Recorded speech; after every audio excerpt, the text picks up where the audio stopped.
ચાલો હિબ્રુ વાંચતા શીખીએ. આપણી આ સિરીઝમાં આજનો આ વિડીયો છે. જો તમે આની પહેલાંના વિડીયોઝ જોયા નથી, આ બે વિડીયો હિબ્રુ મૂળાક્ષરનો પરિચય અને ચાલો હિબ્રુ વાંચતા શીખીએ. તો આ ગયા વિડીયોમાં જોયું હતું આપણે કે જે આલેફ બેઝ જે અક્ષર છે, મૂળાક્ષર છે, તેમને વાંચવા કઈ રીતે. ઓકે, અને હવે આપણે શીખવાના છીએ આ અક્ષરોને લખવા કેમના. તો સૌથી પહેલાં આ જે ચેનલ છે ગુજરાતી બાઇબલ સ્ટડી, તેમાં બાઇબલના ઘણા મુદ્દાઓનો અભ્યાસ અહીંયા મૂકવામાં આવે છે. તો સર્વને નમ્ર વિનંતી છે કે સબસ્ક્રાઈબ કરવી અને બીજાઓને પણ આ વિશે કહેવું. અને અત્યારે હિબ્રુ લખતા વાંચતા શીખવું અને હિબ્રુના શબ્દોને હિબ્રુમાં આપણે વધારે આગળ જવાનું છે. એના માટે આ વિડીયો બનાવવાનો અમારો પ્રયાસ છે. તો આશા રાખું છું કે તમને આ હિબ્રુ શીખવું ગમશે અને તમે તમારા જેવા બીજાને પણ આ ચેનલ વિશે ખબર આપશો. તો સૌથી પહેલાં શરૂઆત કરીશું આપણે લાસ્ટ ટાઈમ જે શીખ્યા હતા આપણે અક્ષરોને વાંચતા ઓળખતા. તો હવે તમને આ 7 અક્ષરો એને કેમના વંચાશે એ સમજાઈ ગયું હશે, ખબર પડી ગઈ હશે. તો આજે આપણે જે પહેલો અક્ષર છે આલેફ, તેને કેવી રીતે લખવો એ શીખીશું. આપણે ગુજરાતીમાં જે પ્રમાણે લખવાની રીત હોય છે એ પ્રમાણે અહીંયા પણ લખવાની રીત હોય છે કે અક્ષરને શરૂ ક્યાંથી કરવો અને કેવી રીતે શરૂ કરવો. હવે આપણને ખબર છે કે હિબ્રુ આમ જમણેથી ડાબે એવું લખાશે. આ આલેફ, બેત, ગિમેલ, દાલેત, હે. ઓકે, તો આજે એ પહેલો અક્ષર જે આલેફ છે એ આ ઉપરથી નીચે આ પહેલી લીટી દોરવાની છે આ પ્રમાણે. પછી ઉપરની સાઈડ અહીંયા ઉપરથી અહીંયા એ લાઈનને અડે ત્યાં સુધી આ બીજી લીટી દોરવાની છે. અને પછી અહીંયાથી આ જે ઉપરનો જે એન્ડ છે ત્યાં નીચે બાજુથી અહીંયા નીચેથી અહીંયા નીચે આવે ત્યાં સુધી ત્રીજી લીટી દોરવાની છે. અને જે બંને જે આપણે સાઈડની લીટીઓ દોરીએ છીએ ઉપર અને નીચેની, એની જે ટોપ છે, ટોપ એટલે ઉપરનો ભાગ અને અહીંયા નીચેનો ભાગ, એ જે આ આડી લાઈન છે એનાથી ઉપર એની બહાર ન જાય કે એની અંદર ના રહે, એની સમાંતર રહે એ પ્રમાણે આ આલેફ લખાય છે. અહીંયા થોડું ફેન્સી ટાઈપમાં લખેલો છે, કર્સિવ ટાઈપમાં. અને સાદી રીતે કેવી રીતે લખાશે જો આ પ્રમાણે. બહુ જ સહેલું છે. આની પ્રેક્ટિસ તમારે કરવાની છે. આ પ્રમાણે આ પહેલો અક્ષર જે આલેફ છે એ આ જે બોક્સ હોય છે, આ બધા મૂળાક્ષરો બોક્સની અંદર લખાતા હોય છે. અને આ પ્રમાણે ઉપરથી નીચે 1, ઉપરથી નીચે 2, ઉપરથી છે 3. આ 3 લીટી આ પ્રમાણે આ પહેલો અક્ષર આલેફ લખાય છે જેનું મૂલ્ય 1 છે. આલેફનું મૂલ્ય, આંકડાકીય મૂલ્ય 1 છે. ચોક વડે આ પ્રમાણે લખાશે 1, 2 અને 3 લાઈન. આ 3 લાઈનમાં આખો અક્ષર લખાય છે. તો આની પ્રેક્ટિસ કરવાની છે. અને આલેફની બરોબર પ્રેક્ટિસ થઈ ગયા પછી બેત કેવી રીતે લખાશે તે આપણે શીખીશું. પહેલો અક્ષર આલેફ આપણને લખતા આવડી ગયું છે. હવે બીજો અક્ષર છે બેત. એનું મૂલ્ય 2 છે. ક્યારેક ક્યારેક એને બેત પણ કહેવામાં આવે છે અને ક્યારેક ક્યારેક વેત પણ કહેવામાં આવે છે. એટલે ક્યારેક એનો અવાજ બ પણ થાય, બકરીનો બ, અને ક્યારેક ક્યારેક વ, વહાણનો વ. એ પ્રમાણે એમાં વચ્ચે અહીંયા એક ટપકું હોય છે ત્યારે બ હોય છે, અને ટપકું ના હોય ત્યારે વ હોય છે. એ મોડર્ન હિબ્રુ પ્રમાણે છે, પણ ઓલ્ડ હિબ્રુમાં એ પ્રમાણે નહોતું. એ ઓલ્ડ હિબ્રુમાં જે અક્ષર હતો એને બ પણ વંચાય અને વ પણ વંચાય. એ શબ્દ પર આધાર રાખે છે અને એ હિબ્રુ લોકોને જ ખબર હોય કે બ ક્યારે વાંચવો અને વ ક્યારે વાંચવો. આપણે શીખીશું એટલે આપણને ધીરે ધીરે એ પણ ખબર પડશે. તો આ બેત લખવા માટે અહીંયા ડાબેથી જમણી બાજુ વળાંકવાળી એક લીટી આમ અહીંયા નીચે સુધી આવશે. અને પછી જમણીથી ડાબી બાજુ નીચેની આ એક બોટમની લાઈન આ પ્રમાણે આવશે. એટલે એ બેત લખાશે. વિડીયોમાં આપણે એની હેલ્પ લઈએ. આ જે ટીમ મેક નિંચ નામની ચેનલ છે એના ઉપર આ વિડીયો છે જે આખો ઇંગ્લિશમાં છે, જે શીખવાડે છે. અને એની મેં હેલ્પ લીધી છે. જો તમને પણ ઇંગ્લિશ આવડતું હોય તો તમે આ ટીમ મેક નિંચ નામની ચેનલ પરથી આ શીખી શકો છો. બેત આ પ્રમાણે લખાશે.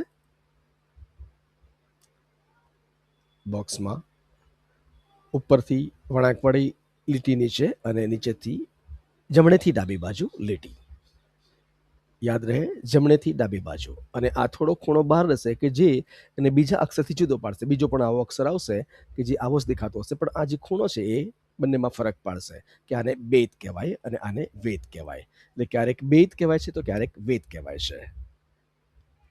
બ અને વ એનું મૂલ્ય 2 છે.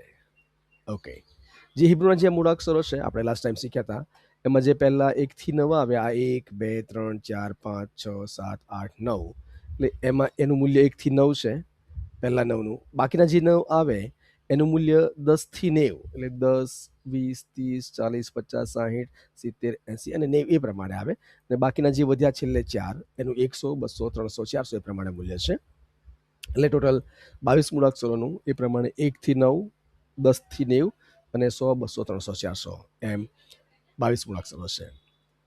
ઓકે, તો હવે ત્રીજો અક્ષર છે જેનું મૂલ્ય 3 છે, ગીમેલ. અહીંયા તમને બહુ કર્સિવ રાઇટિંગમાં દેખાશે, પણ આટલા બધા વળાંકો નથી આવવાના. આ જે અડધું બોક્સ હોય કે આલેખ અને બેત માટે આખું બોક્સ ભરાઈ જાય, પણ આના માટે અડધું જ બોક્સ ભરાશે, અને તે પણ જમણી બાજુનું, ડાબી બાજુનું નહીં. એમાં ઉપરના ડાબે ખૂણેથી જમણા નીચા ખૂણા સુધી એક ત્રાસી લાઈન આવે છે, આ તો થોડી વળાંકવાળી લાઈન આવશે. અને અહીંયા નીચે અડધેથી ડાબી બાજુ નીચે એક બીજી ત્રાસી લાઈન આવશે. એ પ્રમાણે ગીમેલ લખાશે. ગીમેલનો અવાજ ગ નીકળે છે, એને આ પ્રમાણે લખાશે. આપણે આ વિડીયોની હેલ્પથી શીખીશું ગીમેલ કેવી પ્રમાણે લખાશે. તો આમ આ અડધા બોક્સમાં આ પ્રમાણે ઉપરથી નીચેની લાઈન અને અહીંયાથી આ નીચેની લાઈન. ઓકે, આ રીતે ગીમેલ લખાશે. યસ, તો આ ગીમેલની પ્રેક્ટિસ કરો. આલિફ બેત ગીમેલ. ઓકે, બેત પણ બોલાય છે ને વેત પણ બોલાય છે. ચોથો અક્ષર છે દાલેત. અહીંયા ઇંગ્લિશ જે વાંચતા હશે લોકો એ DLET ડાલેટ એવું નહીં. હિબ્રુમાં ડ નથી અને ટ નથી, ત્યાં દ છે અને ત છે. દરવાજાનો દ અને તલવારનો ત, ને ડગલાનો ડ અને ટામડાનો ટ એ નથી. તો દાલેતમાં પણ એવું છે, જેમ બેતમાં આ નીચેનો જે ખૂણો બહાર હતો, એમ દાલેતમાં ઉપરનો ખૂણો થોડો બહાર રહેશે. ઉપરની લીટી આમ આડી લીટી આવશે અને નીચે આ ઊભી લીટી આવશે, એમ દાલેત લખાશે. બહુ સારું છે. આ પ્રમાણે આપણે વિડીયોમાં જોઈને શીખીશું. આ ઉપરની લીટી આડી, નીચેની લીટી ઊભી, એમાં ઉપરનો ખૂણો થોડો બહાર રહેશે, જે આ અક્ષરને બીજા અક્ષરથી ઓળખવામાં મદદ કરશે. આ થોડી બહાર લીટી, આ પ્રમાણે દાલેત લખાશે. એના પછીનો જે અક્ષર આવશે, પાંચમો અક્ષર, એને હે કહેવાય છે. હે, તો એમાં આ પ્રમાણે છે. આ ઉપરથી આડી લીટી અને પછી એ સીધી નીચે આવશે, અને પછી અહીંયા એક થોડી ગેપ રાખીને આ ડાબી સાઈડની આ ઊભી લીટી દોરવામાં આવે છે. પહેલાં આડી લીટી અને આડી લીટીની સાથે જ ઊભી લીટી જોડાયેલી હોય છે, ત્યાં ગેપ નથી હોતી જમણી બાજુ.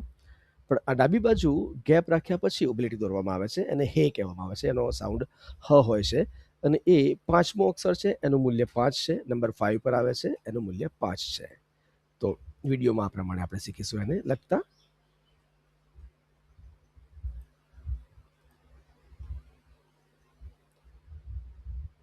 આ પ્રમાણે ઉપરની આડી લીટી અને ઊભી લીટી એક સાથે ગેપ વગર, અને ડાબી બાજુની લીટી થોડી ગેપ વાળી, ત્યાં ગેપ રહેશે. આને હે કહેવામાં આવશે. હ સાઉન્ડ નીકળશે એનો.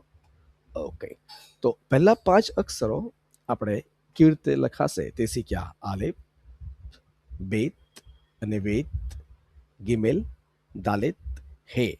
એનું આંકડાકીય મૂલ્ય 1 2 3 4 ને 5. ઓકે, હવે પછીના વિડીયોમાં આપણે બીજા અક્ષરો શીખીશું. તો આ અક્ષરોની પ્રેક્ટિસ કરતા રહેશો અને આ પ્રમાણે શીખતા રહેશો.